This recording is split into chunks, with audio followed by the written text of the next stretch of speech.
Okay, we are recording. Now let's see here. The thing I like the least about doing these presentations is that I feel like I'm talking to a wall. So feel free to chime in. Like, go ahead, interrupt me. You can put stuff in the chat if you just have a question and you don't want to wait till the end. Or you can just like interrupt me, because otherwise I start to like get anxiety that I'm boring people. So so it's actually useful to me if people chime in, because then I go, hey, they're still there. Because all I can see when I'm presenting is the actual slideshow. All right, let's see here.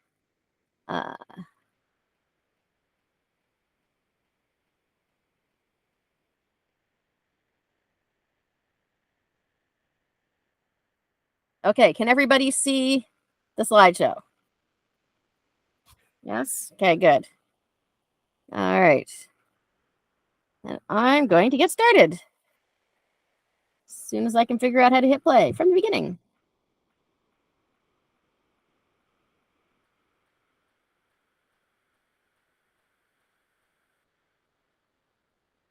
Okay, guys.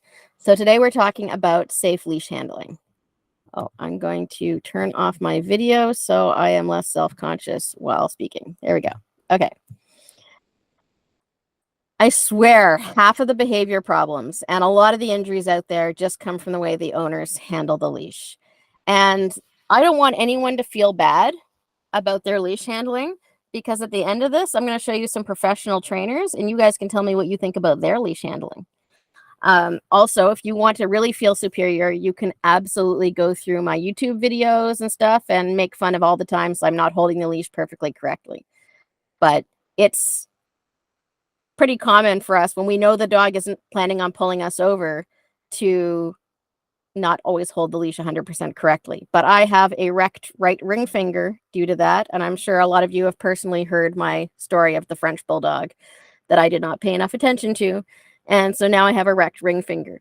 So the moral of the story is, even though you were holding the leash of a French Bulldog, and even though you do not see any other dogs around that could set off the dog aggressive French Bulldog, always hold the leash correctly. Always. So why is leash handling so important? Hand injuries, wrist injuries, shoulder injuries. A significant number of my clients tell me they're suffering bursitis, and the doctor thinks that their dog's leash pulling is a big cause of it. Lower limb injuries, like ankle sprains and breaks. The escaping dog can get hurt, or can hurt somebody else. Tight leashes also cause dog fights and reactivity. I thought really hard about putting one of these videos in the slideshow, and then I decided not to inflict it on you guys. But it is educational if you look up YouTube videos of people who are teaching their dogs and training their dogs for dog fighting, because you will see how they deliberately hold the dogs away from each other to rile them up and get them to want to attack each other. All they have to do is put them close on a tight leash until they want to kill each other. And when you've seen how that is done deliberately, it suddenly makes a lot of other stuff make sense when you see it out in public between two dogs. Of course, tight collars and pressure on the collar can cause thyroid problems and windpipe damage. Your thyroid gland is right there by your Adam's apple. And dogs also have a thyroid gland, and it is also right there. And there are some vets that think that the reason that dogs develop low thyroid and thyroid problems in later years may be related to pressure on the leash. Then there's just the fact that dogs do not seem to be able to think or learn while the leash is tight. It seems to trigger a fight-flight mechanism in them, and I have never seen a dog that was able to learn anything on a tight leash. And one of the few things that all dog trainers agree on, regardless of what equipment we think you should be using or whether or not you believe in leash corrections, is that you should only ever have the leash tight for a couple of seconds, because I can't actually learn while the leash is tight. I looked up some statistics.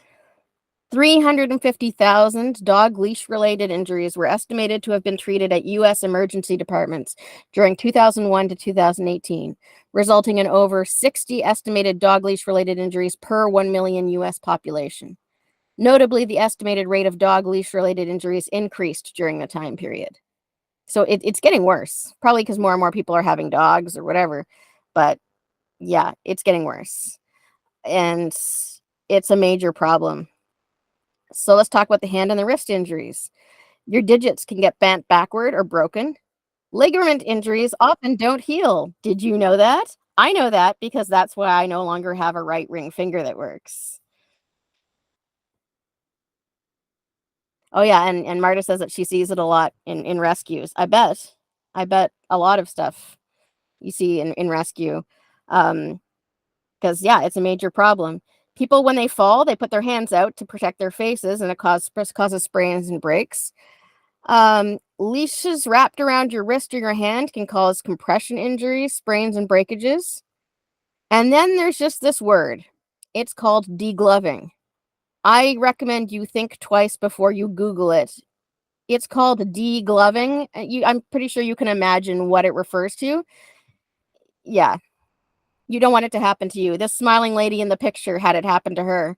She's a dog walker. She ended up in a BBC News article over the damage that was done to her hand while walking dogs.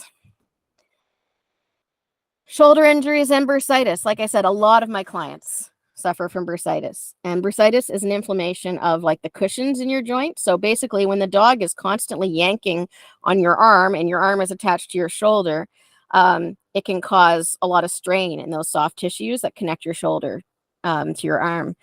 They even have this thing that they call shepherd's strain, and that's like a mild dislocation of the shoulder caused by a lot of yanking. I don't know why it's shepherd's strain. I tried to find out. Nobody seemed to know.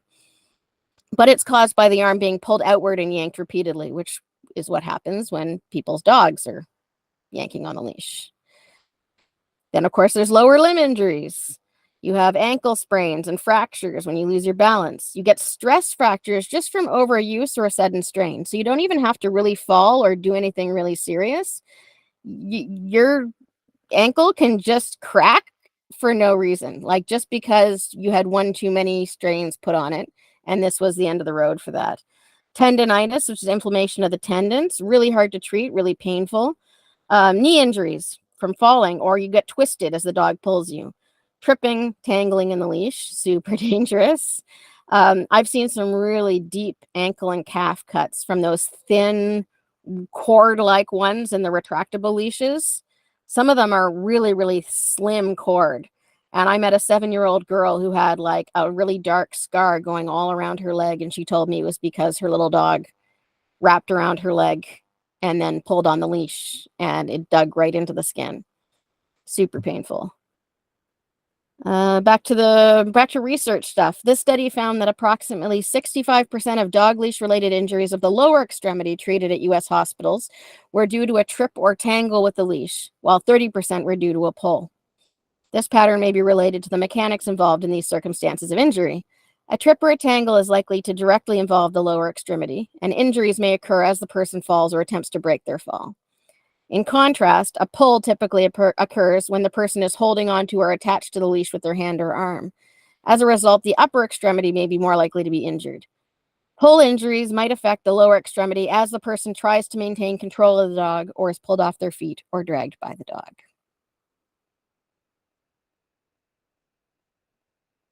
Then there's the injuries that it does to the dog. That's just the injuries it does to the human. That's only 50%. You get compression on the thyroid gland, which some vets believe may contribute to low thyroid problems. I do not believe this has been definitively proven, but Dr. Gene Dodds in California wrote a whole book on it. The Canine Thyroid Epidemic, Answers You Need for Your Dog. Dr. Tobias in Vancouver, who a lot of the local vets kind of view as a snake oil salesman, he firmly believes this as well. And whether or not he sells snake oil, he could be right. It hasn't been disproven. And it makes sense to me. If you're constantly crushing your thyroid gland, surely that does damage. What is known and proven is collapsing trachea, especially in small breeds. The trachea is the windpipe. And really little breeds often have poorly built windpipes because we've taken the basic wolf shape and shrunken it down to the way, like, so things don't work quite the way they used to. So they're very prone to collapsing tracheas anyway, but it's definitely believed that if they're pulling on the collar, it can really exacerbate any weakened tracheas they might have. So most vets recommend that small dogs always be kept on a harness. Head halters can cause whiplash, which again, soft tissue injury is really hard to diagnose in dogs because dogs can't come up to you and say, "Hey mom, it hurts when I turn my head like this," but it can still happen. Muscle strains and shoulder injuries can come from harnesses. Uneven wear on the toenails is a big sign to me. If I see a dog where the toenails on the back feet are worn very different from the toenails on the front feet, I know that dog's a puller. Neck and alignment strain injuries are really difficult to identify because, again, the dog can't tell us. Some vets are really good with their fingers and can find the tight points. And there's a doggy chiropractor in Fort Langley. And I'm not sure how much I believe in chiropractic, but I have seen her really help some dogs with some strains. I know that a friend of mine, her dog had a back strain after he was in a car accident, and she really helped him. So there's got to be somebody who takes care of dogs' backs. And there are studies that show that increased eye pressure, possibly leading to glaucoma or sight damage, especially in those bulgy eye breeds, right? So generally, it's just not good for dogs to be yanking on the leash. That's just health and injuries. Now we have the psychology component. A lot of dog reactivity comes from just being on a tight leash. Suzanne Clothier, who most of you guys know, I take a lot of her courses and listen to a lot of her webinars because she's one of the dog trainers out there that I still feel I have a lot to learn from. She says she has never yet been presented with a dog that has reactivity that walked in on a loose leash. It doesn't happen. So reactivity, for those who don't know what that term means, it generally tends to just mean crabbiness. It might mean that the dog just is aggressive. It can mean just that they're on high alert. It's usually, there's a bunch of different causes, but reactivity basically just means that your dog's on high alert on walks and likely to become very barky or snappy at certain triggers and stimuli. And tight leashes create a trapped and helpless feeling. They really seem to raise dog stress levels. And like I said earlier, the dogs can't think on a tight leash. So they just react. They can't leave. They're trapped because they're tied up. And they feel, I think when dogs are on a tight leash, they really feel like they can't go anywhere. So with flight out of the picture, dogs are much more likely to resort to fight. And as I mentioned before, pit dogs are restrained tightly to encourage fighting and aggression.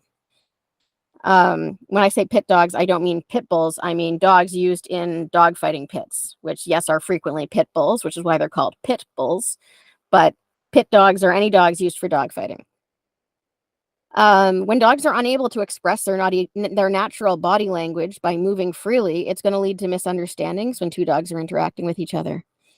Frustration at not being able to get to each other creates excitement, and excitement reduces inhibition, and emotions boil over, and dogs develop frustration behaviors, which can turn to aggression, or they can just become really, really annoying. And again, as I mentioned before, the eye pressure pulling on them, I think that's left over from the previous slide, leads to glaucoma or sight damage. It's just bad. So leash pulling is bad. Here is Amelia showing you how to do it right. And hopefully you guys will be able to hear this.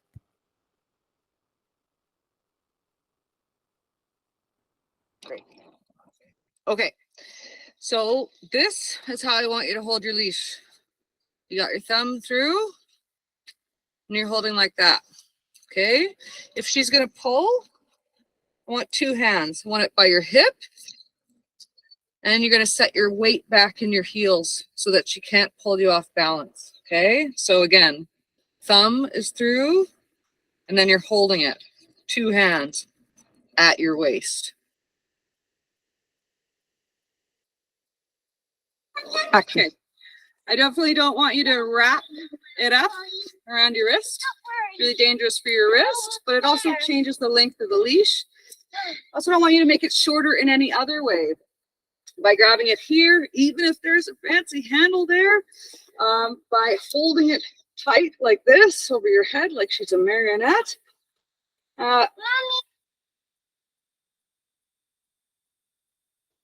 So this is how I want you to hold your leash. You're gonna put your thumb through, and then you're gonna hold like that. Okay, so your thumb is through, and you're gonna hold like that. I like a 4-foot leash for a taller dog, and if your leash is too long, you might put your thumb there, and then hold it. If your dog is gonna pull you, you put 2 hands on, and I want you to hold it at your hip. Your feet should be wide, and your weight should be back in your heel. That way, your dog can't pull you off balance and gain ground. And that's really important. If you're handling a dog that is so big and strong that they can pull you off balance, really important that you have some special equipment like a front clip harness. So again, you're gonna put our thumb through, and then we're gonna hold the leash. 2 hands at your waist. Weight set back in your heels. Okay?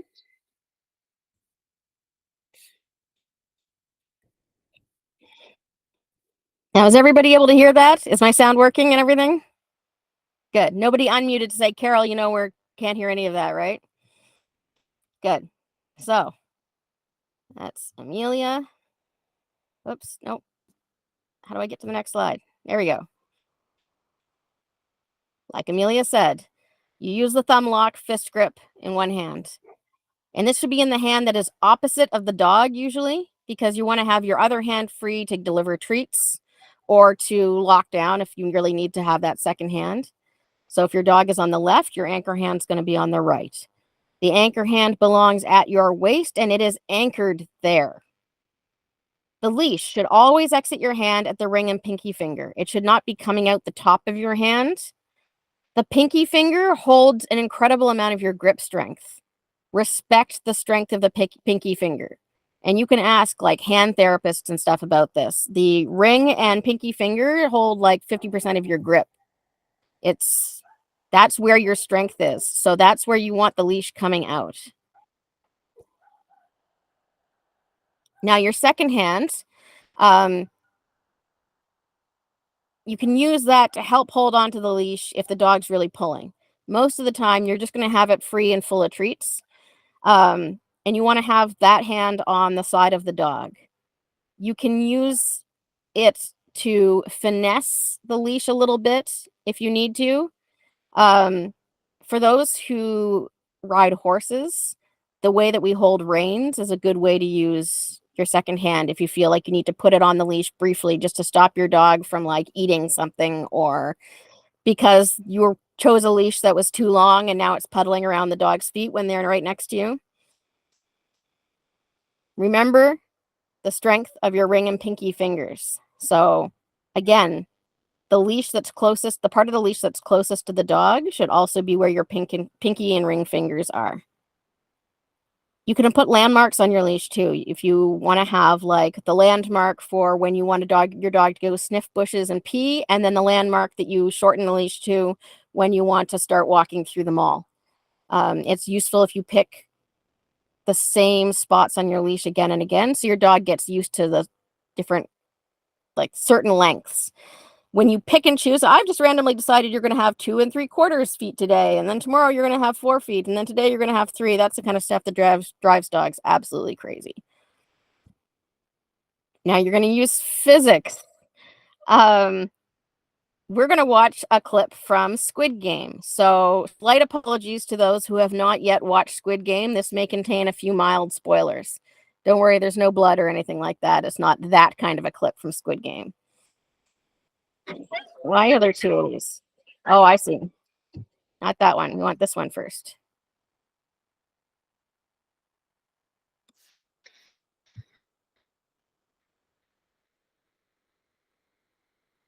I want to play it on the slide.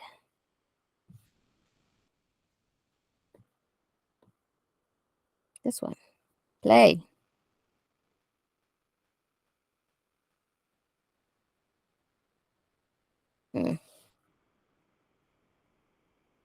Well, we knew we'd run into Screen problems at some point. Tech problems at some point.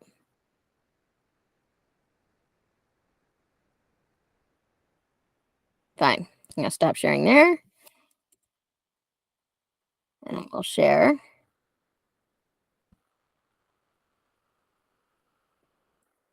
Here. There. 날리기를 꽤 해봤는데 웬만해서는 진 적이 없었어. 잘 들어봐. 지금부터 내가 그때 어떻게 이겼는지 그걸 말해줄게. 우선 제일 앞에 선 사람이 중요해. 그 사람은 상대편의 얼굴을 가장 가까이서 마주보는 사람이고, That would be you guys. You guys are the leader. 모두 그의 뒷모습을 보는 사람이니까 That 그 would be the 사람이 dog. 약해 보이거나 키가 꺾여 보이면은 그땐 이미 승부는 끝난 거야. 그리고 제일 뒤에는 마치 배의 탑처럼 듬직한 사람이 맡아줘야 돼. That's your right hand. 그리고 사람을 배치하는 게 중요한데 두 발은 11자로 똑바로 놔. 줄은 겨드랑이 사이에 끼고, 그래야 힘을 제대로 받을 수가 있어. 신호가 울리고 처음 10초는 그냥 버티는 거야. 이때 자세는 눕는 자세. 머리는 뒷사람의 사타구니를 볼 수 있을 정도로 힘껏 터쳐. 그렇게 버티다 보면 상대편 호흡이 깨지는 순간이 분명히 올 거야. 딸야!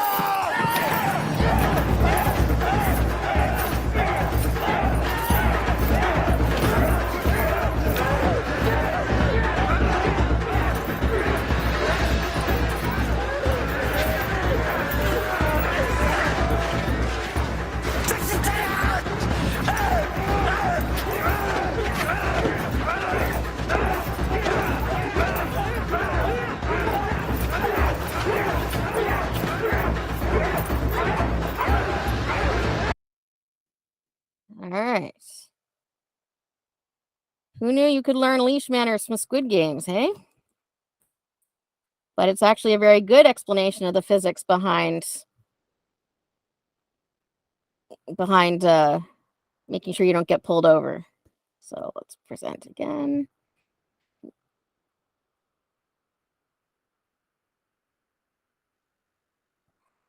see here.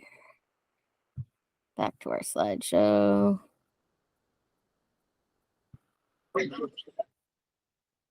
All right. Now here's what's not to do.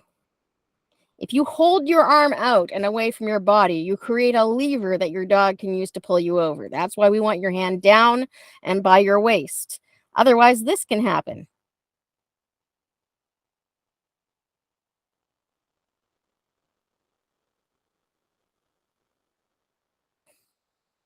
Don't let it be you. Now, we're going to watch Squid Games, but with my kids. Gently, just pull your sister a little bit just to get her off her feet. There we go. Good. Okay, stop. All right, now, Charlotte, put your feet wide apart. Okay, keep this low and close to your body. You can hold it with both hands if you want. You can put your other hand over it. Good. All right. And then while he's pulling, I want you to go like this. Out, in, out, in, out, in. Like that. Okay. Okay. And then sit down on an invisible stool. Yeah. Pretend there's an invisible stool behind you and you're sitting on it. Okay. Then you have legs out. Yep. Like this. And legs good. All right. So remember out, in, out, in. Yes, like that. But now, Will, you just tug with a steady pull, okay? Good. Good. Good.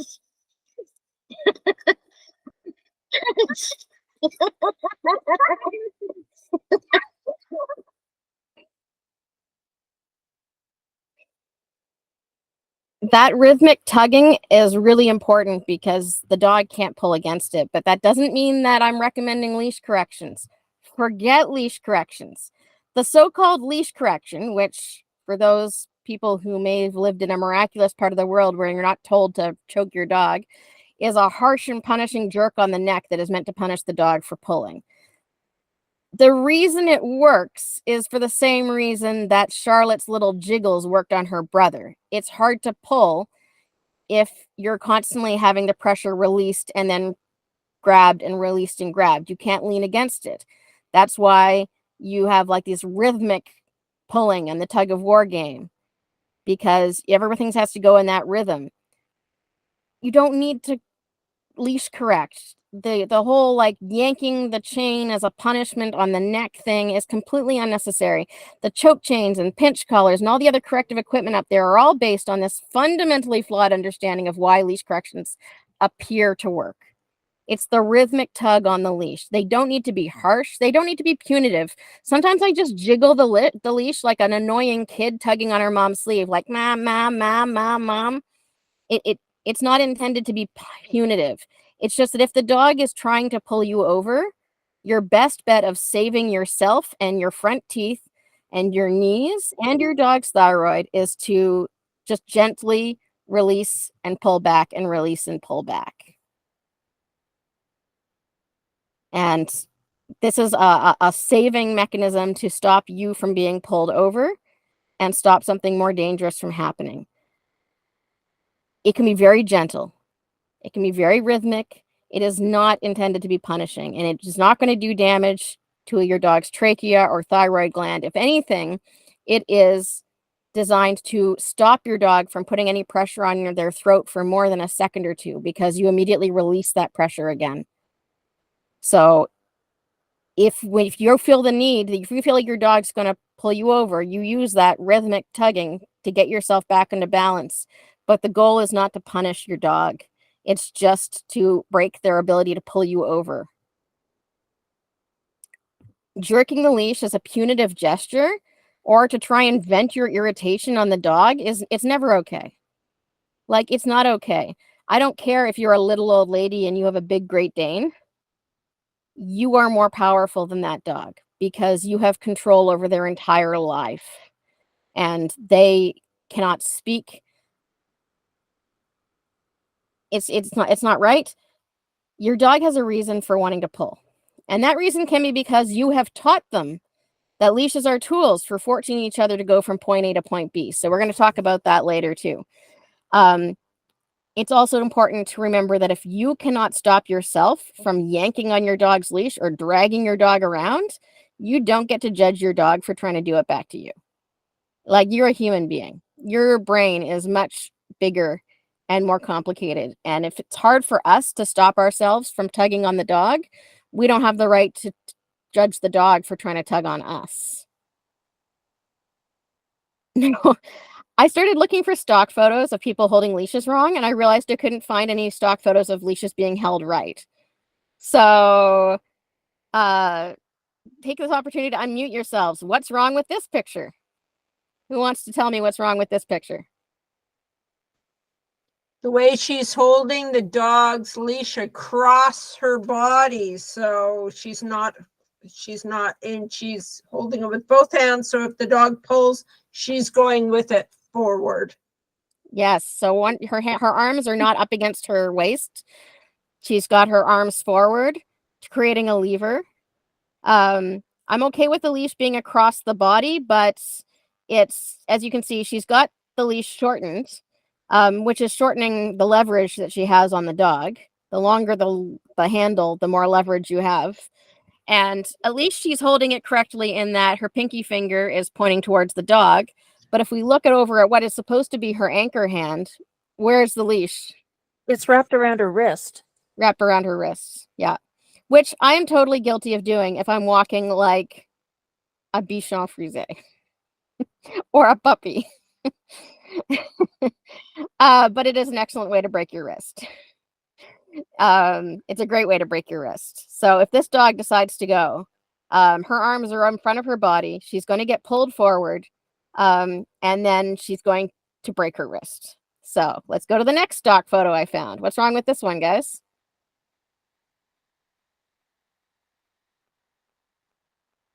Anybody? Tight leash, aggression. It's going to be an aggression problem because they're tight and they're facing each other. So you're holding back. Looks like they're going to fight. Yep. And yeah, it's not enough leash. Exactly. And now let's take a look at so this is going to create a leash aggression. They're on a short, tight leash. They can't move. They're really close to each other. This is a great way to start a fight. And I was holding his leash. Where is his pinky finger? What's it facing? Himself. And he's also holding it with the wrong hand. Yep. The dog is on his left. That's right. So he's got his leash really shortened. He's holding with one hand. Maybe there's another anchor hand coming across. It's hard to tell. We don't see that part. But his thumb is pointed towards the dog. So the strongest part of his hand is pointed in the opposite direction from the direction of pull, which is going to give him a weak grip. So this is a dog fight about to happen. Next. Let's take a look at this one. There's a dog. They're clearly trying to get this dog to do the weave pulls. This one makes me laugh so hard.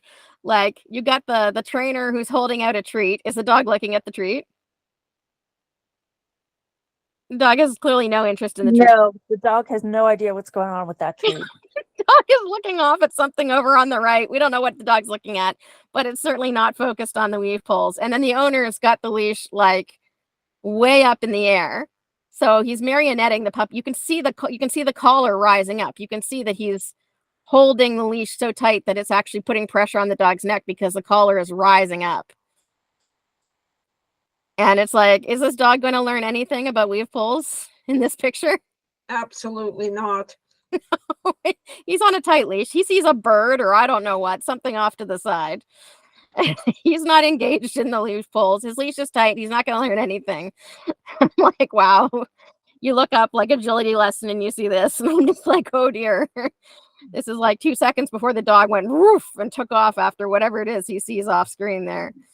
Oh yeah, I love this one. This one's great. Here's a leash injury waiting to happen. Look at that.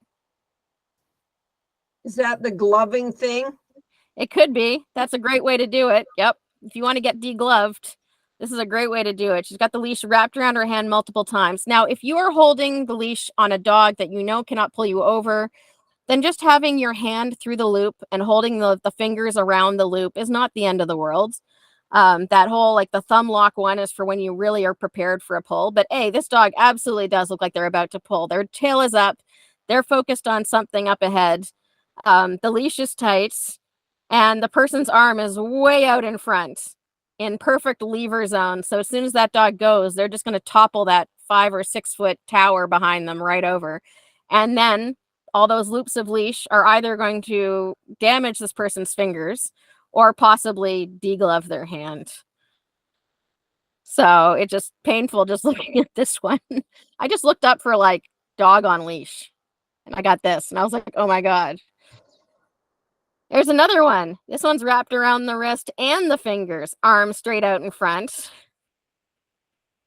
Another wonderful way to injure yourself and or your dog. The dog is up ahead. They're pulling. There's pressure going on that collar. And the person is not in a position to do absolutely anything about it because you've got somebody down there with a lower center of gravity with 4 legs versus your 2, and you've given them a lever. So that's just not good physics. This one, I think the dog's supposed to look aggressive, but he just looks cute. He looks like he's really desperate to get forward and kiss somebody's face. But that person is trying their best. Now, the good news is they're trying to hold their arms close to their waist. So there's that. But what big key mistake are they making with their hand positions? They're trying to collapse this dog's trachea the way they're pulling the collar here. There is that. And is the pinky pointed towards the dog?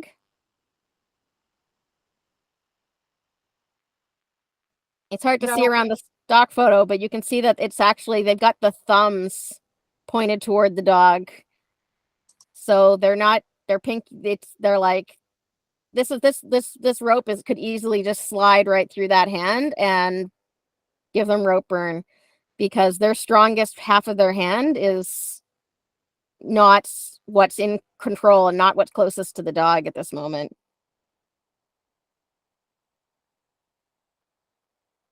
This one's not too bad. It's a little puppy. I'm not quite sure what's happening. Like, I don't know what exactly is going on here. I can see the whites of the puppy's eyes, and they've kind of got this, like, you know, you don't want to sell me death sticks hand motion going on. But then you look down at their leash. And again, this is the kind of thing that I could totally be guilty of too. But if you want to get your fingers broken, the way she's holding her leash right here is a really excellent way to go about it. The two fingers she's holding the leash with are the least strong fingers, the index and middle finger. The strong fingers, the ring and pinky, are not even being engaged. So if that puppy decides to go, the fingers might go too.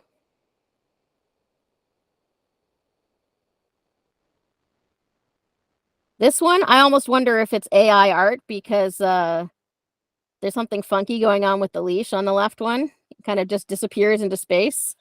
But it could just be bad cut and paste too. But again, notice the thumb being closest to the dog.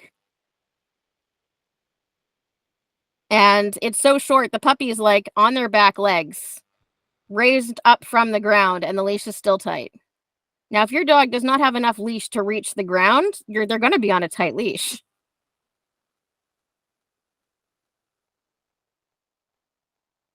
The little Chihuahua dog, besides looking like he wants to eat my soul, at least it's on a loose leash. And again, it doesn't really matter when you're dealing with like a Chihuahua. But again, they're holding the leash in such a way that it's coming out between their thumb and their index finger, which are that's your fine motor digits. They're not your strength digits.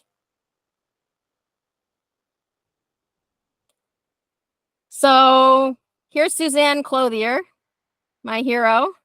Hey, look, she knows how to hold a leash. Close up of her thumb lock. And she's got her hands reached out, and the leash is coming out from her ring and pinky finger and down towards the dog. So once again, she wins the day at being an actual, really competent dog trainer. I heard a ding. Oh, that's me. I have a quick question, if that's okay. Yeah. I heard earlier that we should have had the thumb hold on the opposite side of where the dog is, and she's got it the other way around. And I'm wondering if I just does earlier. No, she does. Okay. The reason she's doing that is because it's quite a little dog. Like, that's a little bitty lab, and she's not especially concerned. But what looks like happens is she's actually holding the leash in the opposite hand, and she's gathered up a lot of excess leash in her second hand, and she's doing the thumb lock there too. Oh, I see. Okay.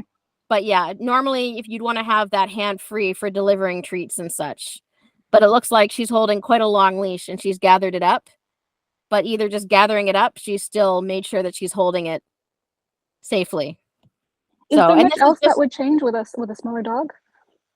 Again, it's one of those things where when the dog is small and you're less worried that this dog is going to yank you over, the less time and effort you're going to spend into making sure you've got your leash held 100% perfect at all times. But again, my finger got wrecked by a French bulldog, so best not to underestimate the dog you're holding. Noted. Thank you. Yeah, and this is not a picture of her demonstrating proper leash holding. This is literally just like an incidental photo of her from her website. Because after a while, I started trying to find pictures of professionals holding leashes correctly, and I couldn't find them. Even like the pictures I found of really well-respected trainers like Victoria Stilwell from It's Me or the Dog. She's posing in the pictures, right? And so she's posing with some dog that they've put in a sit stay and they've handed her the leash, and she's not thinking about correct leash handling at that moment. So she's got it all tangled up in her fingers, and I'm like, oh. And the only celebrity dog trainer that I could find that was holding the leash correctly was Cesar Millan, which, hey, he knows how to hold a leash correctly. Good on him. But I disagree with a lot of his other stuff. So I was like, there must be someone other than Cesar Millan who knows how to hold a leash. And then I was like, I bet Suzanne Clothier knows how to hold a leash. And I went to her website and spotted that, and I was not surprised. So I grabbed that and was like, look, she can do it. Okay, so now let's talk about choosing your leash. Leather is king for comfort and grip. That's what Suzanne is holding. She sells leather leashes. Her husband makes them, so she's a big fan of the leather, and it's very comfortable. Leather is one of those materials that the more you use it, the better it is. It's easy to knot it. It's easy to customize it. Dogs like the smell of it.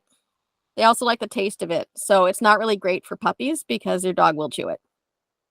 You can also get the vegan leather, which is basically plastic. I kind of love them. They stay super clean. They don't get stinky. They don't tangle. They don't get all knotted.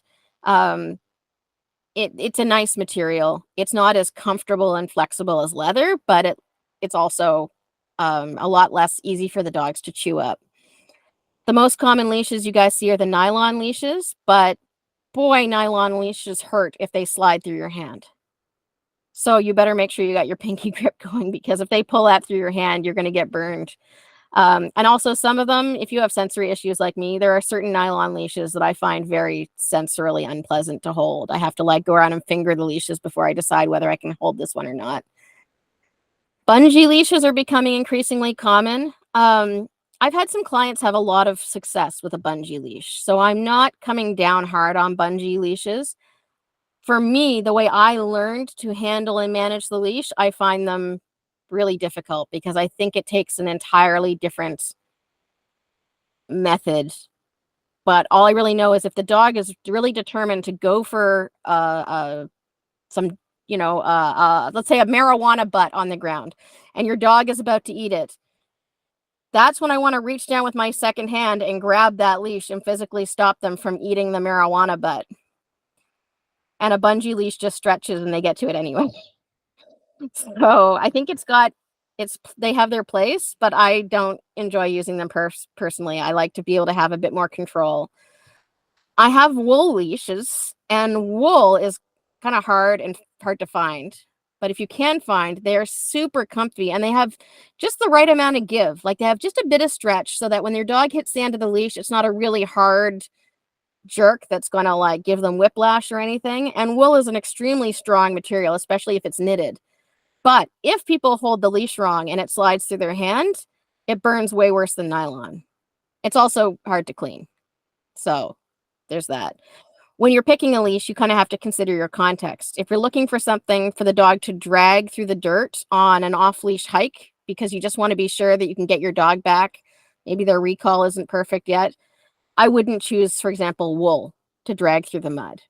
I would choose like a neoprene plastic type leash, or I would get a dollar store nylon leash that I don't have to feel guilty about throwing away. But on the other hand, if I want something really comfortable to hold in the mall, wool or leather is probably what I would pick. So you want to think about how heavy a leash do I want? How light should it be? Small dogs need lighter leashes. So like the vegan leather option tends to be heavier, so it doesn't always work as well for little dogs. You got to consider the strength of the leash. So you have to take the material into account depending on what you want. A lot of dog trainers and dog people in general like to have lots of leashes. I like to joke that leashes are to dog people what shoes are to New York socialites. I don't have a lot of shoes, but I have a lot of leashes. All of that being said, if you wanted to pick one leash, I love the Kurgo Quantum leash. It has plush in the handle. It's a nylon leash, but it has plush in the handle that makes it very comfortable to hold. In the video you watched with my kids, that's a Kurgo Quantum that Charlotte's holding in that tug of war they were having with the leash. It's got this reflective ribbon on it, and then it has a second ribbon on it that's tacked down at regular intervals, so you can clip it to whatever length you want it to be. It's extremely adjustable. So I really like it, but it tends to be a bit heavier. So if people have really small dogs, it's like I use it for Gretel. I could use it on Ginny, but it would be a bit heavy on her.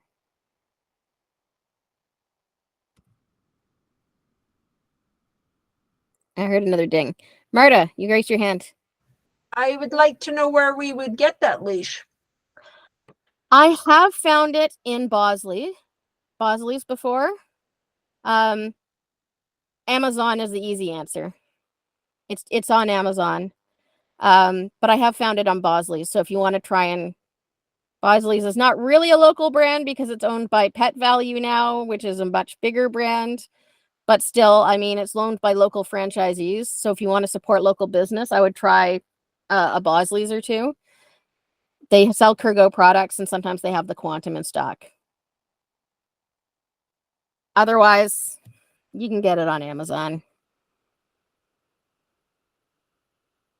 Here we go. The thing that all dog trainers agree on. Flexi leashes are the devil. If we had our way, we would burn them all. The reason we hate them is because, first of all, they reward the dog for pulling. If they're if they're not locked, then the dog pulls and the leash gets longer, which rewards the dog for pulling. They also maintain a constant tension on the leash, which creates constant tension in the dog. I mentioned dogs don't learn well on a tight leash. Well, unless you've got the flexi leash locked, it's almost always at least slightly tight. And if that stuff gets wrapped around your hand, talk about degloving. Again, I have a note here. Take Gravol before you Google that. They are known to trip and clothesline people because they can get quite long, and because they're always tight, they tend to sort of be straight in the air. They're not like looped along on the ground. There also dogs have died because people have accidentally dropped the handle and the dog ran away from the clattering thing, and the clattering thing kept clattering after them. So they've been known to run away from their own leash handles into the road. On the other hand, Amelia did find a very useful hack one time where somebody had a flexi leash on a hook in the bathtub, and the flexi leash was clipped to their book so that if they dropped their book in the bath, the flexi thing would like retract and pull the book up and save it from the water. So there may be redeeming value to the flexi leash. And of course, we always have to consider that for people, say, in wheelchairs, a leash that they can let the dog roam on and that they don't have to gather up. If you're a quadriplegic, you obviously can't gather up your long line. So as much as I joke that there is no benefits to a flexi leash, there are actually. It's just that they're very few and specific. All right, now I'm going to go on to now how to teach the dog to walk with the leash handling. But do you guys have any questions about safe usage of the leash?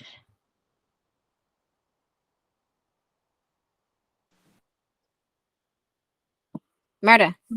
I'm good.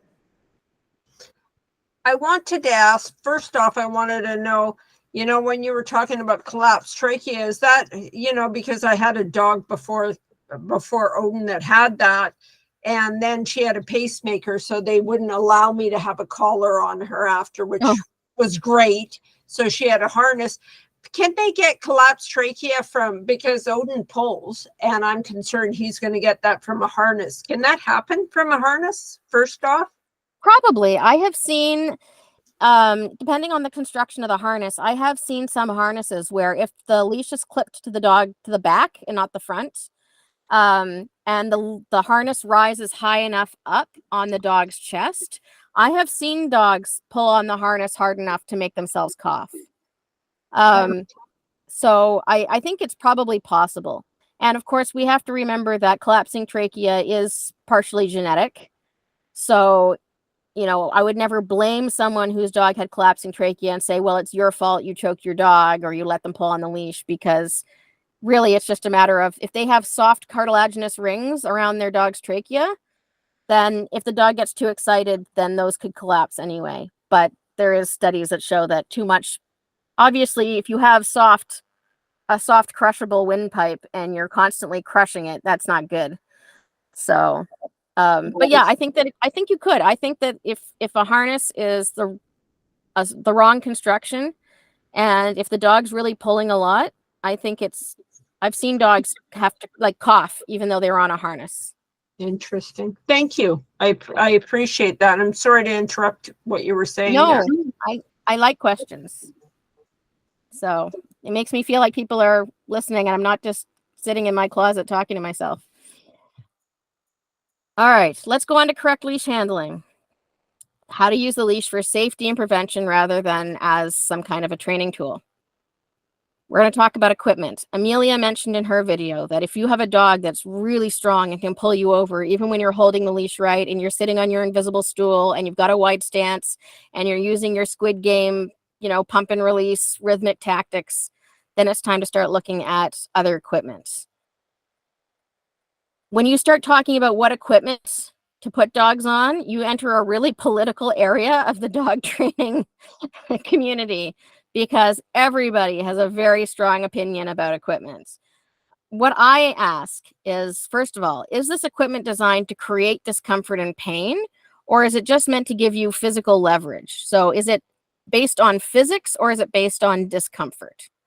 So objects that are used for discomfort include slip and choke collars, pinch collars, electronic shock collars, head collars that close the mouth or really noose up when the dog pulls. None of those things are kind or humane.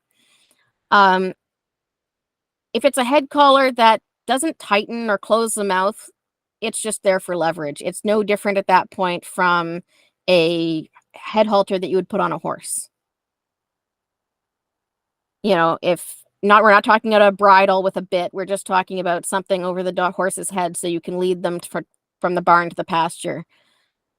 That's all a gentle leader really is.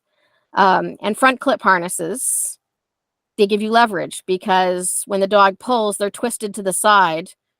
Or if they hit the leash hard enough, it just sort of spins them around and now they're looking at you and slightly confused about what happened. And it's harder to pull. So that's just for leverage.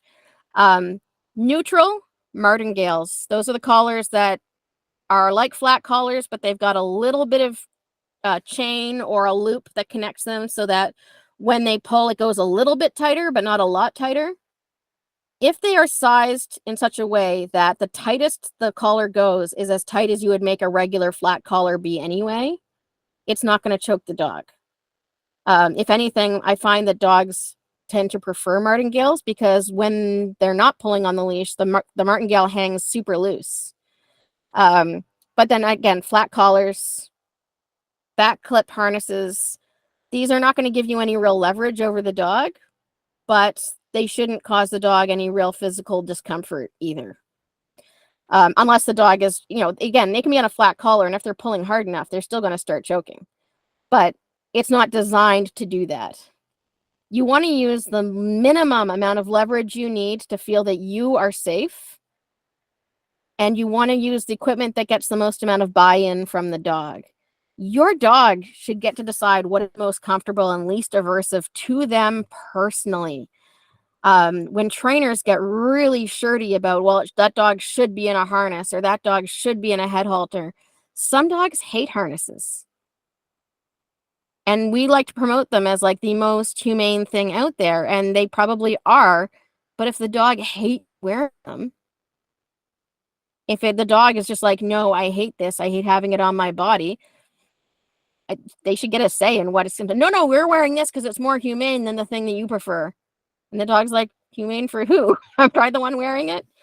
So your safety matters. Your dog's comfort matters. You need to find a balance as best you can. And if your dog does not love head halters, but it's the way to make sure that your dog doesn't pull you over because you have a Great Dane and you're an 80-year-old lady, that's okay. If we can find something your dog likes better that will keep you safe, great. And I just can't find any kind of reason for using pain or discomfort as a reason to discourage the dog from pulling.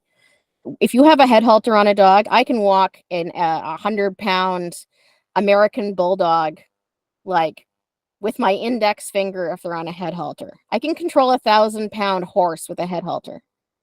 So there's no excuse for anybody saying that a pinch collar is going to give. I've seen dogs pull people over with pinch collars. If they've got really thick skin, they may not care about the pinch collar. They might be like, well, it's like a flat collar, only slightly more hurty. I'm still going after that cat. So ultimately, the gentle leader is probably the king of pure leverage, but a lot of dogs don't like the feeling around their nose. So to me, that's, unless the dog is really comfortable with it. And I know lots of dogs that are like, oh yeah, gentle leader, that's fine. And if you teach them to wear it, they're fine. And for a lot of teenage dogs with owners who have, say, joint issues, which you get, like, it's not an old person problem. I've got lots of clients that just, they did ballet when they were kids and now their joints are wrecked even though they're only 30. And they have a 18-month-old Labrador who runs first and thinks later. And sometimes that dog needs a head halter for a few months till their brain catches up with their body. But it's just about balancing it and trying to make sure that your dog is comfortable and that you are safe. I consider the Martingale the best of all worlds because I think choking dogs is bad.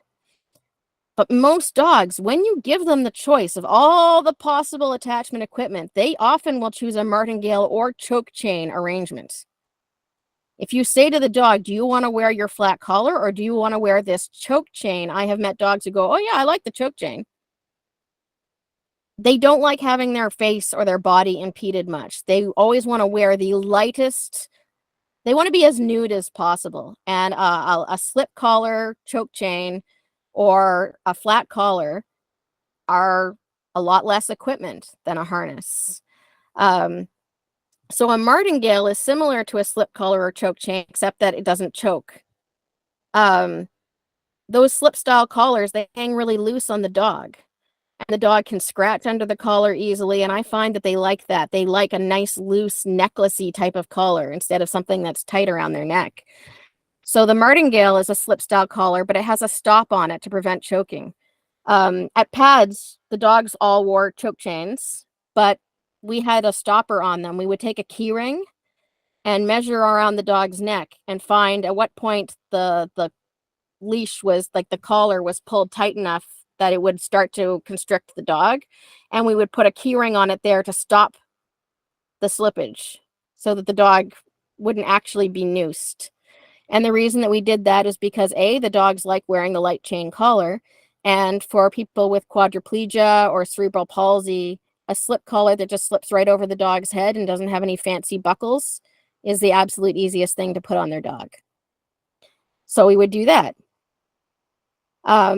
But the chain looks bad because sometimes at pads, we'd be walking along and people would be like, I can't believe you guys walk those guys on a choke chain. And then we'd stop and we'd show them, look, this is the tightest it can possibly go. Notice I can still get my fingers underneath this collar and it cannot get any tighter. And they would go, oh, it still looks bad.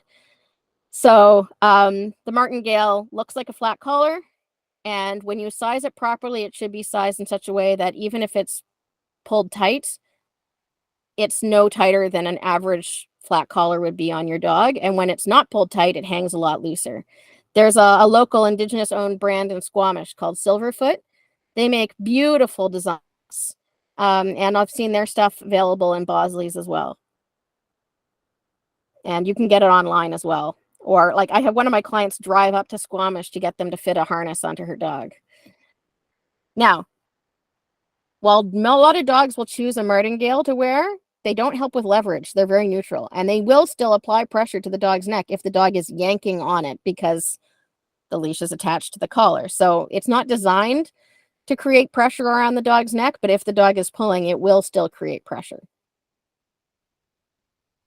Now I'm going to tell you guys the story of how I got kicked out of a humane dog training group. So there's this dog training group called Do No Harm. And I was invited to join this group by the woman who runs it, who speaks at conferences and stuff. And she invited me to join. I want to be very clear about this. I was only in this group because she messaged me and said, hey, join my group.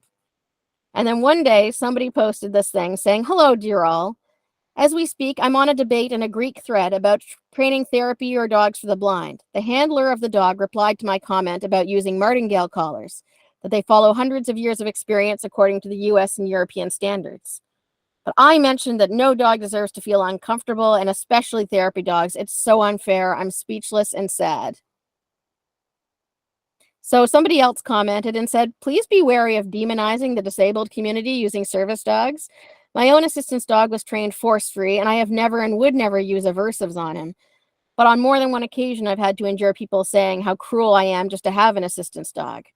My dog is very happy and better treated than many pet dogs whose owners leave them all day while they're out at work. My dog loves his job. And then I replied and said, they're a good option for disabled people who can't use buckles due to cerebral palsy or arthritis or other difficulties with fine motor.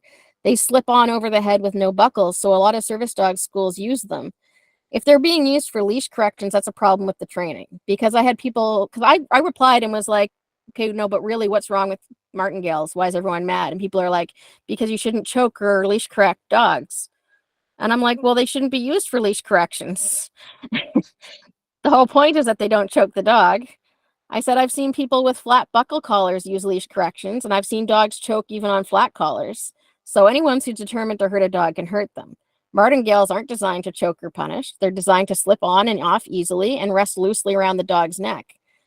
I'm like, with flat buckle collars, people with narrow-headed dogs like greyhounds, they often have to keep the collar tighter than the dog finds comfortable, which is why greyhounds are used for martingales. Our martingales are almost all exclusively used on greyhounds. It's the safest collar for them because they can't slip out. Yeah, so then I got kicked out. So she went, hi, Carol. I'm reluctant to write to you for obvious reasons, as you're pretty clearly a disgruntled member, but I felt you deserved a response nonetheless. We hear you in regard to your perspective on martingale collars and are considering making conditional exceptions for those with disabilities, similar to what we've done with head halters. And she's like, your opinion of head halters being no more cruel on a horse than on a dog belies the point. By the way, we also have force-free horse consultants on our team. And I'm like, okay, that's good. However, for the average pet parent, our group does not promote the use of any neck collars on dogs, and certainly not martingale collars, which are often used to choke. And she says, passions were running on the hot side, but what I believe is a considerable mischaracterization of the narrative and the intimations you voiced about what has transpired in our group. And your generally unhappy experience with the group makes us feel that perhaps we aren't the best fit for one another. Spending the amount of time I've spent with one member, you, has caused me pause and detracted from our ability to help others. I'm not looking to discuss this further. I have my own projects to attend to. And I was like, wow. So yeah, I think martingale collars are the best of both worlds, but FYI, not everybody thinks that. And I was kicked out of a do no harm group because I defended them. So you guys are just going to have to make your own decisions about equipment, because clearly there is no piece of equipment out there that anyone can agree on being more humane. That being aside, let's move on to how to use the leash. I say this to everybody. You've probably all heard me say it. It's a puppy, not a puppet. I just like the alliteration. It's not specific to puppies. When we tighten and we wind up the leash and we use it as a steering device, we take away all of our ability to use the physics that we've discussed, right? Leashes are not steering devices. They're not rod and reels. They're not learning tools. They are safety lines, and they are legally required equipment. There are places where your dog must be wearing a leash in order for you to be in compliance with the law. And there are places where your dog absolutely should be on a leash for safety reasons, because there are cars and all sorts of other things out there. The only time you should feel the need to exert any force on the leash is to stop a non-negotiable behavior from happening, like running into the road, jumping on like people, gobbling up roadkill or marijuana. If your dog is about to do something that is unsafe or otherwise reasonably forbidden, that's when you grab the leash and tighten it. You can also tighten the leash to save yourself from being pulled forward or pulled over. Safety first, always. Dance teachers don't attach strings to you and pull you through the motions in order to teach you how to tango. Using the leash to assist the dog into the position you want them to go to should only be used as a last resort, because this is necessary. So for example, if my dog is standing there with the girl from Ipanema on rerun in her head while somebody is clearly trying to get by with a shopping cart, and I've called her and she's still sitting there going doo doo doo doo doo doo doo doo doo, I may use the leash to pull her out of the way. If a puppy wanders into the road, I will use the leash to quickly remove them from the road and deposit them back at my feet. Other than that, it's never my first option. And I certainly don't consider it instructive at that moment. That is simply removing the dog from the place where they must not be. I can teach them why they shouldn't be there later. Using the leash to prevent or quickly end an unacceptable behavior helps prevent them from building a habit. And it helps prevent that behavior being rewarded or encouraged. But that is a reactive response. It's not proactive. It's preventing the dog from learning something. It is not teaching them anything. If you want the dog to do something different, you are going to have to take the time to teach them. So, incorrect use of the leash.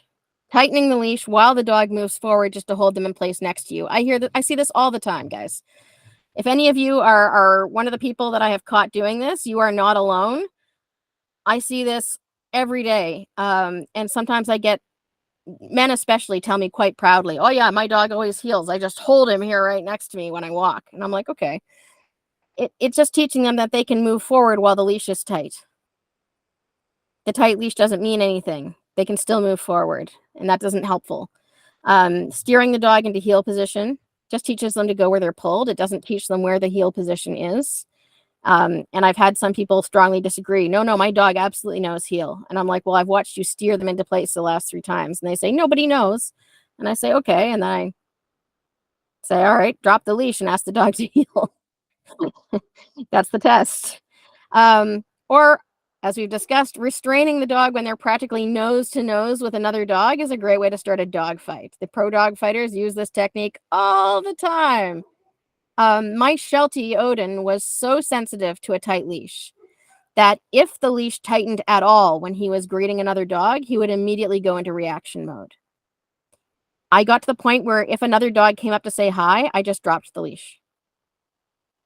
Because as long as the leash was dropped, as long as Odin was on a loose leash, he would wag his tail and sniff noses and sniff butts with the other dog and then come along with me when I said, okay, time to go. No problem.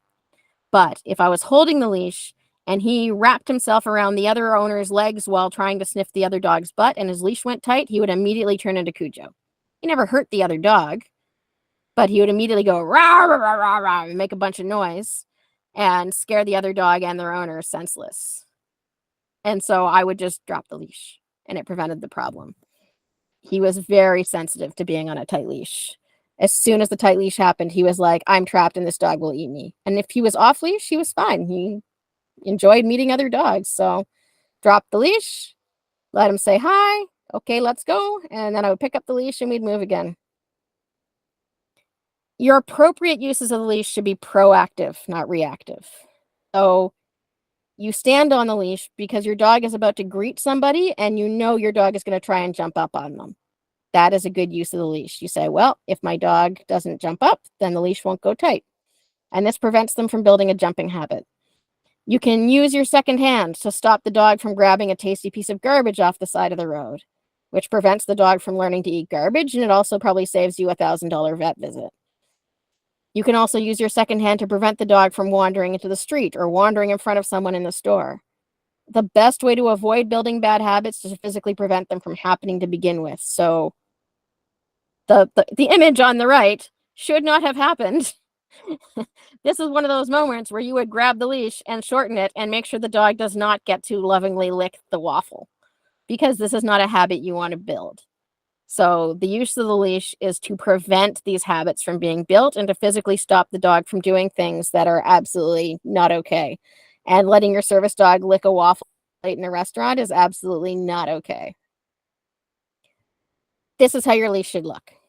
J. J stands for just right. When your dog is next to you in a comfortable position, the leash should form a nice J shape. If your dog is right next to you and the leash is tight and making a straight line, then that must be you and not the dog who's pulling on the leash, because they're right next to you and they don't have hands to shorten the leash with. So that means you've shortened the leash to the point where it's tight. The J shape tells everyone that your dog is choosing to be next to you and that you're not holding them there. And this is important for optics. I meet a lot of dogs that have learned not to pull on the leash and they're actually walking quite nicely next to their owner, but the owner shortens the leash to the point where it's a straight line and it looks like they're holding the dog in position. I can tell the difference. I'll sort of say, so I've noticed that you've been keeping the leash short and I can see that your dog's not pulling. But other people can't see that. It gives the impression that you're barely restraining your dog from running up ahead. And that's important for optics, especially when you start taking your dog into public. It's also important, like, for your dog's psychological health. to feel like they choose to be there, that they have space. They could be further away, but they're choosing to be there. If your leash tightens, it should be because your dog deviated from that J position. It shouldn't be because you shortened the leash, except in the cases I've mentioned, like you briefly shortened it to stop them from eating something very inappropriate off the ground, or you briefly shortened it to stop them from wandering into the road. I have a picture of Ginny being cute. So notice that the leash is so loose, it's just laying across her back. She has lots of space to move away from me, and she's choosing not to. Nope, next.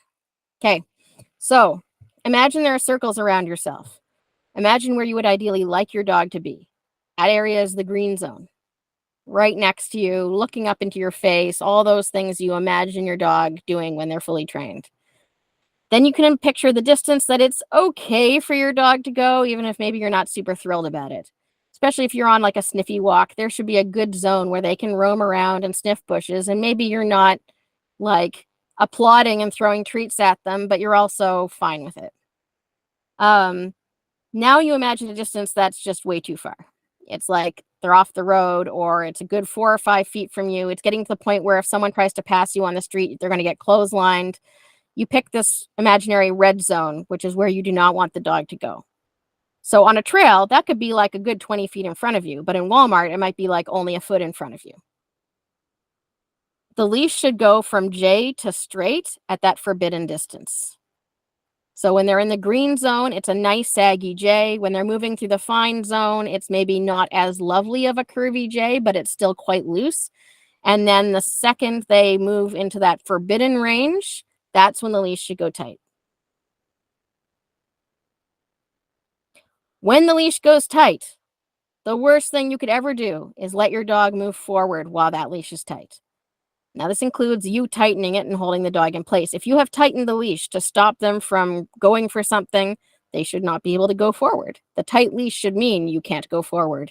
And a dog that's been well handled with the leash, the second they feel that leash tighten, they'll check in with you.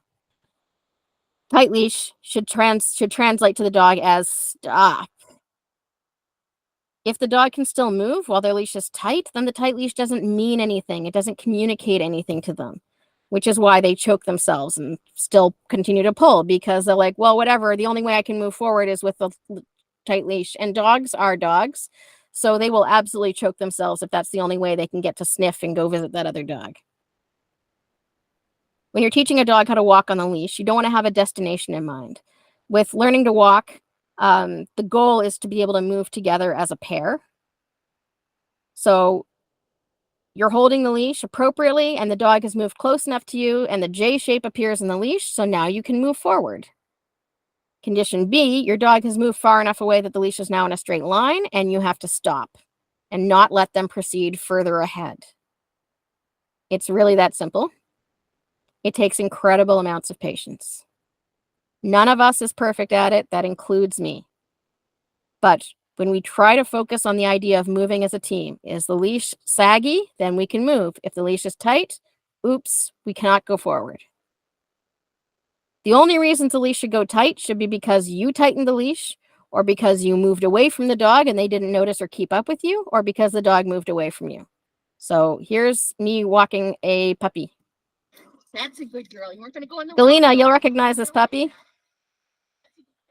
Yes. She's so little. So cute. I want that video. Behold the reaction to the road. That's a good girl. Good girl. What do you smell? You got a good smell? You find a good smell?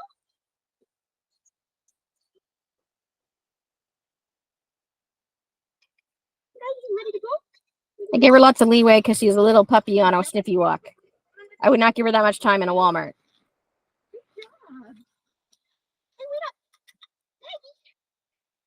Did you find something interesting? Okay, hold on a second. Come on. That's a good. There we go. So let's talk about teaching versus managing. When your dog's in the right mental space to focus and learn, then that's the time to teach your dog. Now, my kids in school have learned these things called the zones of regulation. And they call the like focus and learn emotional state the green zone. So I kind of like that. They're in the green zone. When your dog's too tired or distracted or excited or bored, you're now in a management situation. You're not in a teaching situation. The dog is in the throes of an excitement reaction to a dog that just came around the corner. They're not going to be able to learn in that moment. Your goal at that point is to help your dog get calm and ensure that no one gets hurt and no bad habits are rewarded or encouraged. That's all you can do at that point. You're in management at that point. It's not a time for teaching. Here's the zones of regulation. The blue zone is sad or sick or tired or bored. They move slowly. They're sluggish. They're not very focused. That's not a good time to learn. The yellow zone is when they're frustrated or worried. They're wiggly. They're excited. They're activated, but they're not in full control. And the red zone, they're angry. They're terrified. They're crazy excited. They're way, way out of control. This can be a dog that's excited because their owner just came home from a month-long trip and they cannot calm down or stop jumping up. Or it could be a dog that is in a severely aggressive fear reaction. Either way, the dog is completely out of control in that moment. We can only teach when they're in the green zone, when they're happy and calm, they feel okay, they're focused, and they're relaxed. If your dog is not happy and calm and focused and relaxed, your dog is not going to be able to learn. So when the dog's too excited, maybe they hyper-focused on something like an interesting smell or a squirrel or who knows what else. They're not thinking about their leash and they're going to forget that they're on a leash. You're going to have to stop walking. Moving towards whatever is getting the dog excited is only going to make them more excited. You might end up going from the yellow zone into full-on red zone. Like no good can come from this. Instead, you want to stop, talk to your dog, wait for them to feel ready and able to check in again. And that's, again, going to take a lot of patience because you have to be like, are you ready? Nope, you're not ready yet. Nope, you're still not ready. You're still not ready. Come on. Oh, good. Okay, now you're ready. Whatever you do, don't drag them over don't let them drag you over to whatever it is. Because then they're learning that pulling and becoming more activated is what gets them what they want. And we want to help them learn that calming themselves down and self-regulating is what's going to get them what they want. And there's no point in scolding them for being interested in stuff. Like a dog that's seen a squirrel or another dog or a person and they're interested is a dog. That's normal dog behavior. We can't scold them for being dogs. We're the ones who chose to acquire a dog in the first place. It is okay to change directions or reverse directions to get away from the distraction, especially if the dog's in the yellow or the red zone. They may not be able to calm down and focus when they're that close to the exciting thing. When your dog is bored, they're in the blue zone. Dr. Sophia Yin, may she rest in peace, always used to say, dogs like MTV, not Masterpiece Theater. So walking a dog is kind of like riding a bike. Going slow makes things harder, which sucks for those of us with mobility issues because you can't just jog to keep your dog's attention.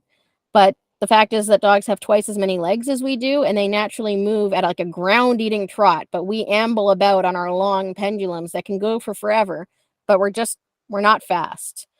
And leash lessons are a lot more fun and easier when we sort of mix up our movements with some running, some jogging, swift starts and stops. They like that stuff. If you're physically able to do those things, your leash lessons will be a lot more fun for both of you. You can mix it up by changing directions frequently. That makes the dog more interested because they're not just assuming that you're moving in a straight line. It's like, ooh, which way is he going to go now? It makes them want to pay attention to your movements. It also helps prevent them getting fixated on whatever is up ahead of them. Move away from distractions. You have to remember to try and keep your dog in the green zone, and you're going to have to monitor the situation carefully. If your dog gets too distracted, they're not going to remember that they're on a leash. They're certainly not going to be able to learn. If you're not having success, move away and move to a less distracting location.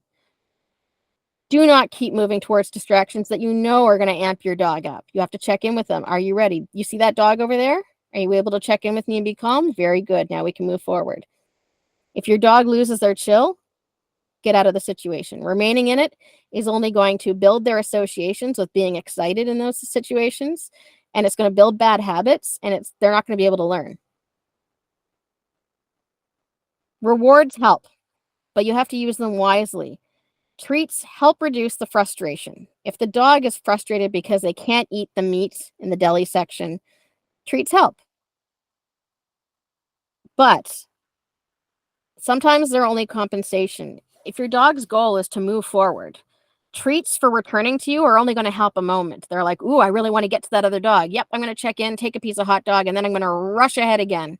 Because they're still really, what they really want is to get ahead. You distracted them briefly with the treat, but what they really want is up ahead of them. And the dog needs to learn and understand that the only way for them to get to that thing they want to see is to keep themselves in the green zone, stay close to you, and keep their leash loose. The treats are just like prizes to show your dog that you appreciate their hard work and to let them know that they're doing a great job and to make it more pleasant for them to have to ignore all those wonderful things in the world. Especially when we say, no, you can't have that piece of garbage. No, you can't say hi to that dog. No, you can't eat the meat in the deli counter. It's nice to give them consolation prizes. So this is your guys' homework. It's a beginner leash walking exercise. In a low distraction environment, like a hallway or a backyard, you're going to place a goal for your dog. It can be your dog's favorite person, a guest who's visiting. It can be a bowl of their food with their dinner. It can be some treats in a bowl, some kind of big prize, not like one treat, but like a jackpot. Holding a leash correctly and ensuring it makes a J shape when your dog is near you, you say, let's go, and start moving towards the goal. Now, as soon as your dog rushes ahead, you're going to turn and you're going to return to the start position. You're going to make sure the dog does not get the prize. Then you wait for the dog to settle down and enter the green zone again. When they're ready and focused and the leash is in a J position, you're going to try again and again and again until your dog can walk carefully forward the whole way. Your goal is to get to the goal, the prize, first. And you have to give your dog permission before they can enjoy it. So your dog should be able to walk up to the prize and check in with you. And then you say, okay, now you can have it. If they try to enjoy it early, you return to the start. You use the leash to stop them from getting the prize, and you let them try again. So this practices precise leash handling from you because you're going to have good timing to stop them from getting the prize, and it teaches the dog good manners. It's teamwork. The goal is to work together to keep the leash loose and keep your eyes on each other. So here's me teaching this to Ginny over a period of a couple of lessons. This is her first one. Are you ready? Whoops, back we go. Right here. Yeah. Whoops.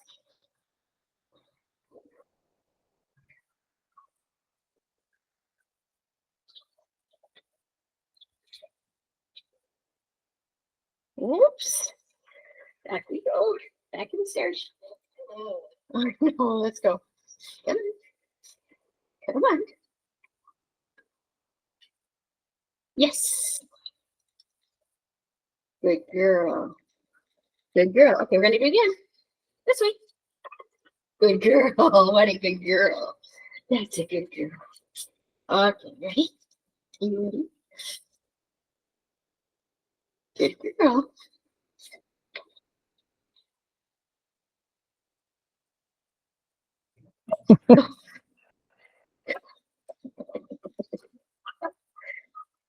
Good girl. Good girl.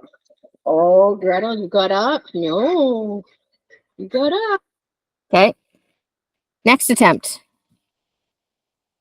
I figured out I could put my phone in my shoe to get a dog's eye view. All right. You ready? Good, good, stay good. Ready? Whoops. Oh. Yeah, let's go. Whoops. Oh, too bad. Let's try again. Yeah, good girl. Let's try again. Good. Good. Ah. Oh, good girl. You're so clever. Go. Good girl. Good girl. And the next one.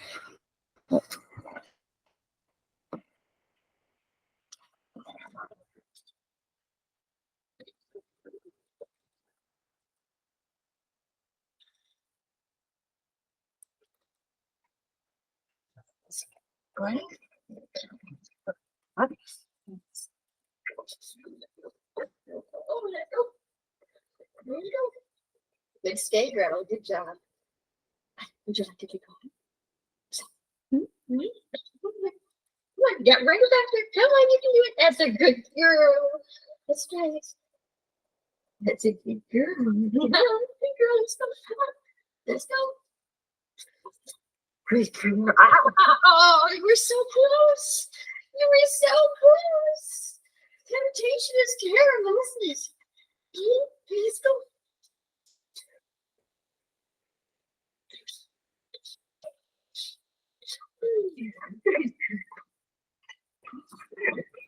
Oh, girl, yeah, good girl. Good job. So you guys understand the exercise? Sally? Yeah, sorry, quick question. So, given that we're not supposed to be like tugging on a leash at all, what happens if the dog doesn't want to go back with you?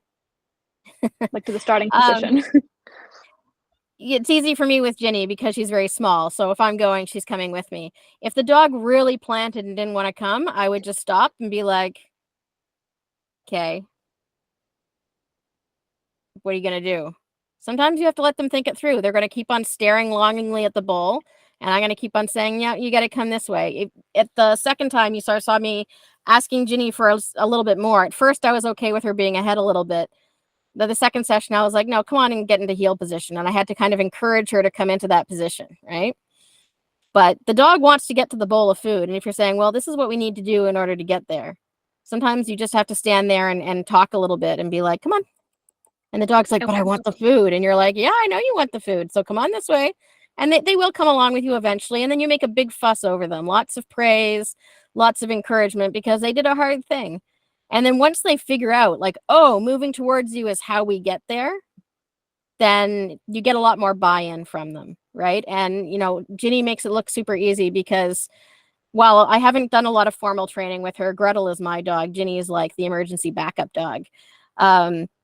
She's still, I haven't, you know, encouraged any bad habits in her either. So she can go for a walk and she's not allowed to drag on the leash. But this is her first time doing that exercise, which Gretel had been doing since she was a little puppy. So I was like, well, I can't demonstrate with Gretel. But yeah, you're going to have to encourage them a little bit. Your job is to, the only time I would use the leash is to physically stop them from getting to the prize. Beyond that, I'm just going to be encouraging them to follow me. And when it comes down to it, if the dog is going to sit there staring and staring and staring at the food, eventually they're going to get bored of that. And in that first video, I might even go back and play this first one again. You'll see that she did do a little bit of that at first. Let's see here. Are you ready? Let's go. Whoops. Off we go. Right here. Yeah. I had to kind of wait for her to settle in and check in with me.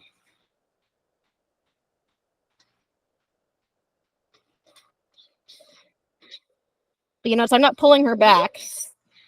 Back we go. Back in the stairs. She came with me. Oh, let's go. Come on. Yes. And you notice I raised my standards between that first one and the last one. By the last one, I was asking her to stay a lot closer to me. Instead of just saying yes as soon as we got near the prize, I made her wait a little bit before I gave her the go-ahead to eat it. I slowly sort of raised my standards. But this is over like 3 sessions, right? And she's primed for it. It might take longer and a lot more patience with a dog who's either a bit more stubborn or has had a little bit less priming. But a lot of the time, it's just waiting them out. It takes a ton of patience to train a dog, I'm afraid. And it's okay if you don't always have the patience. Sometimes you're like, you know what? I'll just put that bowl of food again away and we can try this later. By the way, the first time we did it, it was her actual meal, her breakfast in that bowl, because this morning I had asked her to sit for her food and she didn't want to sit for her food. So I didn't yell. I didn't punish. I just said, don't you want your food? Can you sit? And she was like, no, I'm not going to sit. And I said, okay, that's fine. I'll put this away and you can have it later when you're hungry. And she went, wait, what? And then I went to work. And I came back an hour or two later and was like, all right, you ready to try this again? And she really was. So, and the next sessions were with treats dropped in the bowl. All right, let's see here. Okay. Oops. Nope. There we go. Now, I'm not going to play this whole video, but this is a video the SPCA made, and I showed off one of my clients in it, so I'm going to fast forward to that bit. Let's see here. This is Bailey. More than anything, he wants to be able to walk to the beach, and his owner wants to take him. But in order to get there, they have to walk as a team. The deal is a simple one. I won't pull you, and you won't pull me. We can only walk if we're not pulling each other. He could get treats for being a good boy, but he doesn't want treats. He wants beach. He would not take treats. And oh no, he pulled his owner. Let's try that stretch again. All right, he's still really excited, but he's paying attention to where his owner is, and he's trying hard not to drag her. He's at the end of his leash, but he's not pulling. The closer we get, the more excited he gets. We have to redo a few sections. That's to be expected, but this is definitely the best he's ever done. He's getting so close. Can he hold himself back?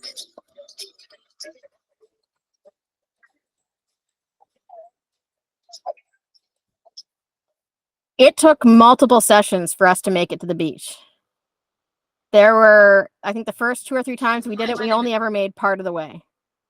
So Bailey getting to the beach was a really big celebration. And, you know, like we brought treats. He didn't want them. He wanted the beach. He knew the beach was there, even though it was a 2-kilometer walk, and he wanted to get there. But it took us multiple sessions for him to actually get there. So now that you guys are experts in leash walking, now we can judge others. So let's watch a couple of professional trainers handle the leash. I'm not going to play the whole video because I didn't take our gravel, but we're going to watch a bit of it. Let's see here. I'm just going to walk her around a bit and kind of show you what we're starting with. One of the biggest reasons she's here is for her leash manners, and you're about to see why. You're going to see what we're dealing with. There we go. So, very, very strong dog. Maggie, come here. Professional trainer. Definitely. Just let the dog, she's letting the dog pull her forward. Right? And look how she's holding the leash. No wonder. So much pressure on her neck. And I mean, every time so whenever they say, oh, you're putting so much pressure on their neck, that's usually a sign they're about to put a prong collar on the dog, which is exactly what they did. In more detail, but I'm going to clip her prong collar to her flat buckle collar just as a backup should the prong collar come off, because that is possible. Get my leash on her here. So the dog was on a slip choke lead before. That green one that she's taking off is a choke lead. Right. So of course the dog was coughing. So I'm just going to start with this little bit of pressure and release, and what I'm going to do is put as little pressure as I need to get her to yield to that and move away from that pressure. And as soon as she does yield to that, I'm going to release and reward. And so that way she learns, okay, when I feel pressure, if I give to that pressure, it goes away. That's how it works. That's how the sensation is. So good job. She's a big puller too. A lot of times when you have a dog that pulls really strong like she does, you may put your prong collar and leash on and they may try to go, and that could startle them. Don't let any of that worry you if it happens. You just want to stay really calm and nonchalant. Hey, let's go. We're just doing some work together. So I'm going to do this little bit of pressure. Yes, good job. And as soon as she turns towards me, you'll notice I'm doing a lot of kind of guiding her away from me and then leading her back towards me with that leash pressure. So I'm going to put a little bit of steady pressure. Good, until she gives. You can see it's a really gentle process. I'm not having to put a whole lot of pressure on this. Again, I want to use as little as I need, but it also as much as I need. So, what do you guys think after watching her work?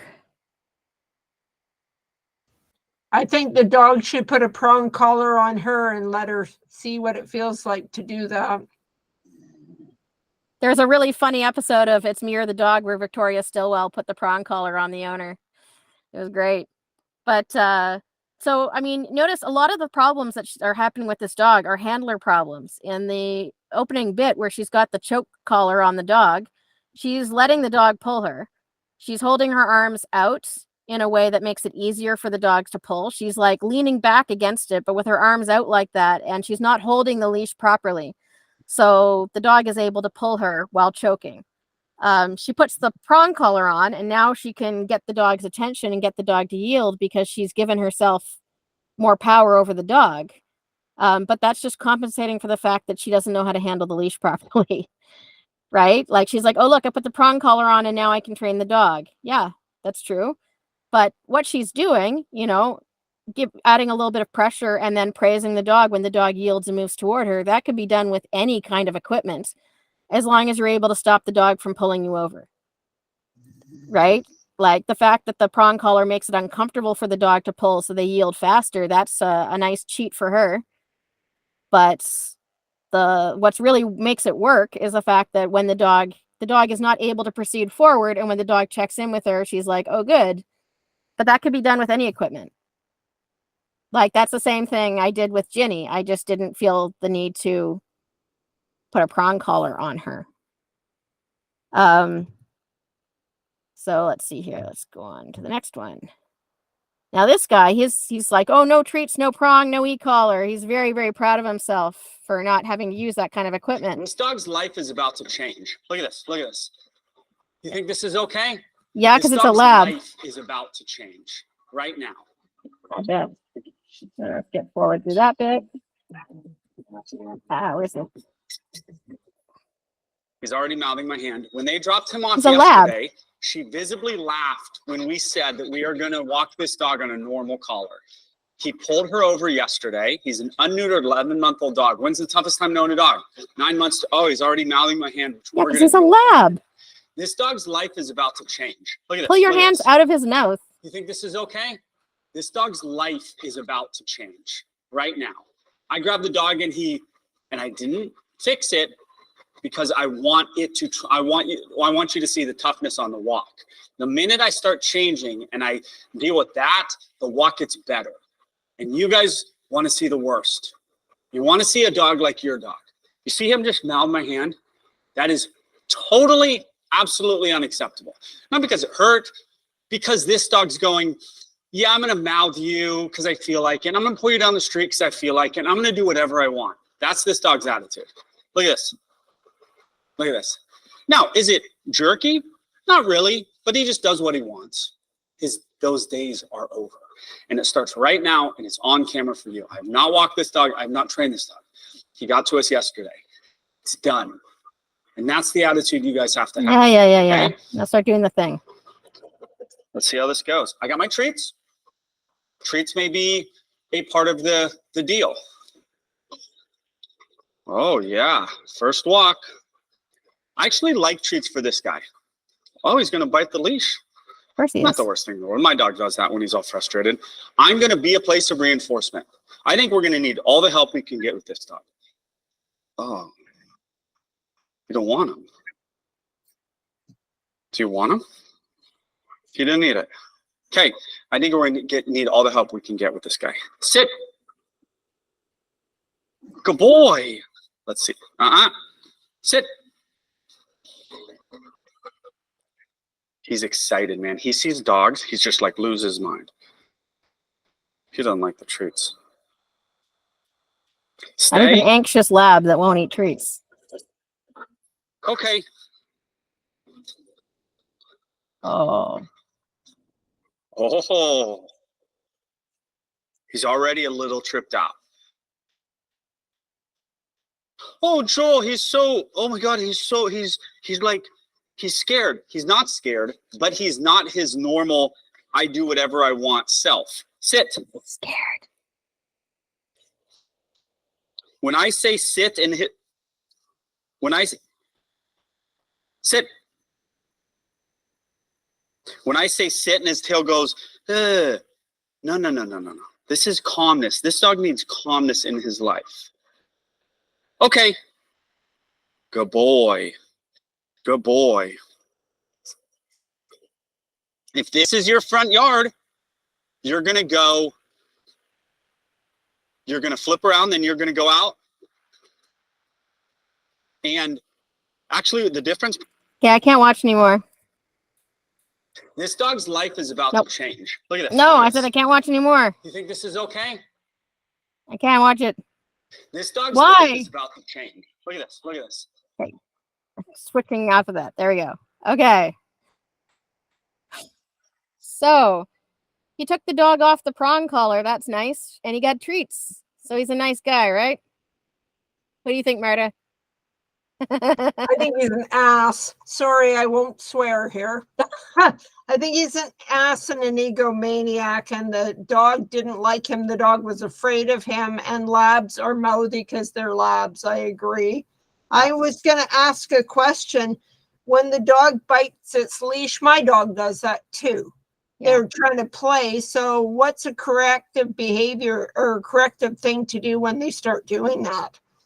Yeah, there's two reasons why dogs bite the leash. One is the one that he mentioned. He's like, oh yeah, my dogs do that too when they get frustrated. And I'm like, and why are your dogs frustrated with you there, sir?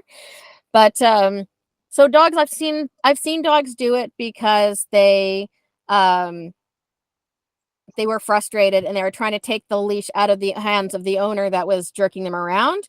But also a lot of the time it's just because they want to play tug and that's the only thing that's available to them. So in that case, bringing a tug toy is really helpful. I think, Rain, you resorted to that a lot when your dog was a puppy, didn't you? Yeah, I used the end of the leash, like the handle end of the leash, because it was so long. So Yes. and then So, I detach a toy to that, and I still do that sometimes because she just likes that. So she likes to hold the end of the leash while we walk, but it's like the leash attached to her is loose. We're just tugging on the other side because she wants to. yeah. So you attach a little toy to the end of the hook on the end of the leash or something like that. I've had other clients that had that just tied like a loop of fabric, say polar fleece. They really like the feel of polar fleece. You can tie it to your belt and the dog can tug on that. Or I just bring a tug toy with me and whip it out and have a game of tug. For some dogs, like with labs, I'll be like, let's find a nice branch and we can work and carry it together. The golden retriever puppy that I had earlier, she's a grown-up golden retriever now, but the last time she and I went on a walk, I held one end of the branch and she held the other end of the branch. And we walked like that for a while. So that's a good way of dealing with it too. Usually they just want to play, and especially if you have one of the more nippy dogs, they want to nip at something. And if they're going for the leash, then I usually just offer them something that's an alternative. For dogs that have been really hooked on the leash and they're ignoring the tug rope option, sometimes you have to go to a chain leash for a while because they won't bite a chain leash. So that's when the dog is literally biting the leash and ripping it out of the owner's hand, and now it's a safety issue thing. You get a chain leash that has a leather handle on the end. You can find those at most pet stores. They won't bite that because they don't like metal. And then you offer them a tug rope. And they're like, okay, this is better. And then after a while, they forget they ever tugged on the leash, and you can just like go back to your regular leash. It doesn't usually have to be for long, but the chain leash is the ultimate. If nothing else works. But yeah, so that guy, that dog has obviously had harsh corrections before, probably on a prong collar. He says that the dog was on a prong collar before. So he recognizes the guy getting into the leash correction stance and immediately flinches. But this dog hasn't actually learned anything. He's learned that sometimes people correct you. But it's obvious that if he's still pulling his owners over and all of that, the dog doesn't understand why he's being corrected. So, and men are scary to dogs. It's not men's fault. Your voices are deeper. You smell like testosterone. A lot of dogs are just naturally nervous of men. And I've known dogs that are like born and raised with with men. Sometimes they got two dads and they're still sometimes nervous of strange men. So a lot of the man trainers think that they're really magic because they can take this dog that's been dragging its 40-year-old owner around and give it a couple jerks and the dog starts acting nice. And that's basically the entire premise of Cesar Millan. And they think that they're this magic dog whisperer, but actually it's just that the dog is like, hey, you're a strange man and I'm nervous of you, so I'm not going to test you the way that I would test my own owners. It's like if somebody babysits my kids and goes, oh yeah, they were angels, they didn't argue or complain, I'm going to be like, they were on their best behavior for you. They're going to be different at home with the people they love and trust. But yeah. So your guys' homework is going to be to practice holding the leash correctly. Maybe send me a photo of yourself holding the leash correctly. For people who like actually complete all these little homework assignments, I'll make a nice little certificate of completion of the Foundations program for people who are like managed to show me that they can actually do the exercises and stuff. And for anyone who hasn't already done the walking to the goal type exercise, it's a really, really nice one to get the dog understanding, like, here is how we move towards a common goal. And you can start off with an easy goal, like their own food bowl. And you can, I mean, walking to the beach, that's like a couple months of work. Because the dog gets so excited. What would happen with Bailey is he would just get too excited and we'd be like, hey, we had to stop and keep turning around. So now we're out of time. We got to go back. We'll try again next week. But he made it and he got a good play in. So it's nice to have goals like that. Walking to the park and stuff are nice goals to practice really nice leash walking. So does anyone have any more questions before I let you guys go? I have a question. Yeah. About because you're saying like my dog likes to play with the end of the leash and do tugs, but the leash is really, really long. It's like 8 feet. Yeah. And I loop it around so that I'm holding the middle and she's playing with the other end. Should I just get a shorter leash and then, or is it okay? It's okay to have that long a leash. It's kind of handy because then when you want to give her more space, you can. Okay. So there's nothing wrong with having that long of a leash, except the fact you got to fold it up in the middle, use one end as a free swinging end. Yeah. And Well, hold it's a hands-free leash too, so like when it's around my waist, it's not quite so long. Yeah, exactly. And the hands-free leashes are usually a bit longer so that somebody like I can use it as well and put it around their waist. They want to make sure there's enough leash there that people can use it. The Kurgo one, the Kurgo Quantum, I think is a good 6 feet long or so. It's just that once I've got it hooked around my body, the dog only has about 2 feet of room, but that's perfect for me. Okay. Then Yeah. that answers my question. I won't worry about it. I just keep doing it because it's not like when she's tugging on the handle end of the leash when it's not around me, and on the toy on the end. And then I'm always really careful that the leash that's actually attached to her harness or collar isn't tight. So if it's not a problem for you and it's not a problem for the dog, it's not a problem. Cool. But the dog is finding a problem with me sitting and ignoring her right now. But Yeah, I bet. My kids, I'm sure, feel the same way. I have to get to them soon. But I want to make sure I answer any questions. Does anybody else have any questions? Are we okay? You guys can also email or text me if you think of stuff after the fact, okay? And I'll see you guys on Sunday. All right. Have a good night, everybody.